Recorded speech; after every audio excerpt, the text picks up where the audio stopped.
Det er forår 2011, og det arabiske forår er på sit højdepunkt. Fra land til land spredes protesterne mod de diktatoriske regimer. Befolkningerne vil ikke længere acceptere de uværdige eksistensbetingelser, og en bølge af oprør løber gennem Mellemøsten. Alt dette blev startet af en enkelt mands handlinger.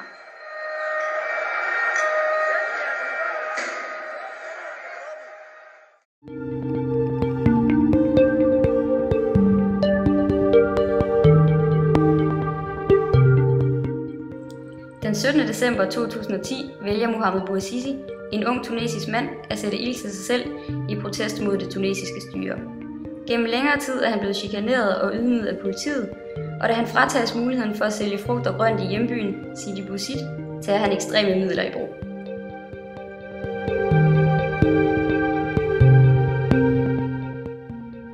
Via selvafbrændingen udfører Bouazizi en effektiv biopolitisk handling.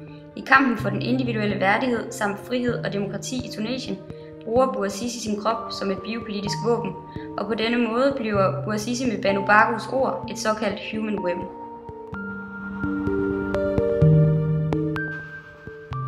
Denne radikale krops- og selvinvestering viser både, hvordan Bouazizi ikke længere fandt livet værd at leve, og den kommunikerer samtidig Bouazizis politiske budskab.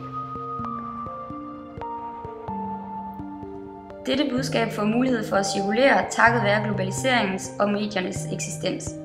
Med begreber som kompleks forbundethed og glokalisering, hentet fra henholdsvis Tomlinson og Robertson in mente, spredes Bouazizis historie på global plan.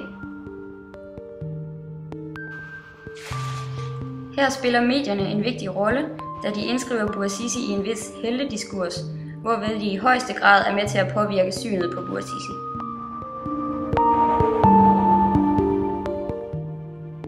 Via medierne fremstilles Bouazizi således som et optimismesymbol og et ikon for retfærdighed og nødvendigheden af at indføre demokrati i Tunesien. Medierne og dermed globaliseringen er den indirekte årsag til, at en ung, fattig mand kan revolutionere på tværs af landegrænser. Således blev Bouazizi katalysator for det arabiske forår.